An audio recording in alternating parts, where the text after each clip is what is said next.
ಎಲ್ಲಿ ನೋಡಿದ್ರೂ ಹೊಂಡ ಬಿದ್ದ ರಸ್ತೆಗಳದ್ದೇ ಸಮಸ್ಯೆ.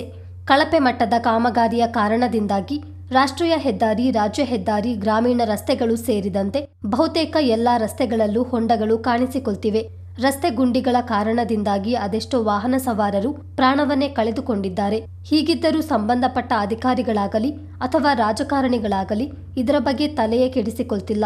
ಇಂತಹವರಿಗೆ ಬಿಸಿ ಮುಟ್ಟಿಸಲೆಂದೇ ಇತ್ತೀಚೆಗೆ ಉಡುಪಿಯಲ್ಲಿ ನಡೆದ ವಿಟ್ಲಪಿಂಡಿ ಉತ್ಸವದ ಸಂದರ್ಭದಲ್ಲಿ ಹೊಂಡ ಗುಂಡಿಗಳಿಂದ ತುಂಬಿದ್ದ ರಸ್ತೆ ಮಧ್ಯೆ ನಿಂತು ಪ್ರೇತ ವೇಷಧಾರಿಗಳಿಗೆ ಯಮರಾಜ ಮತ್ತು ಚಿತ್ರಗುಪ್ತ ವೇಷಧಾರಿಗಳು ಲಾಂಗ್ ಜಂಪ್ ಸ್ಪರ್ಧೆಯನ್ನು ಏರ್ಪಡಿಸುವ ಮೂಲಕ ರಸ್ತೆಗಳ ಸ್ಥಿತಿಗಳ ಬಗ್ಗೆ ವಿವರಿಸಿದ್ದಾರೆ. ಹೊಂಡ ಬಿದ್ದ ರಸ್ತೆಯಲ್ಲಿ ಲಾಂಗ್ ಜಂಪ್ ಸ್ಪರ್ಧೆ ಏರ್ಪಡಿಸುವ ಮೂಲಕ ಇಲ್ಲಿನ ರಸ್ತೆಯ ಸ್ಥಿತಿಗತಿಗಳು ಹೇಗಾಗಿದೆ ಎಂಬುದರ ಬಗ್ಗೆ ಅಲ್ಲಿನ ಶಾಸಕರಿಗೆ ಬಿಸಿ ಮುಟ್ಟಿಸಿದ್ದಾರೆ.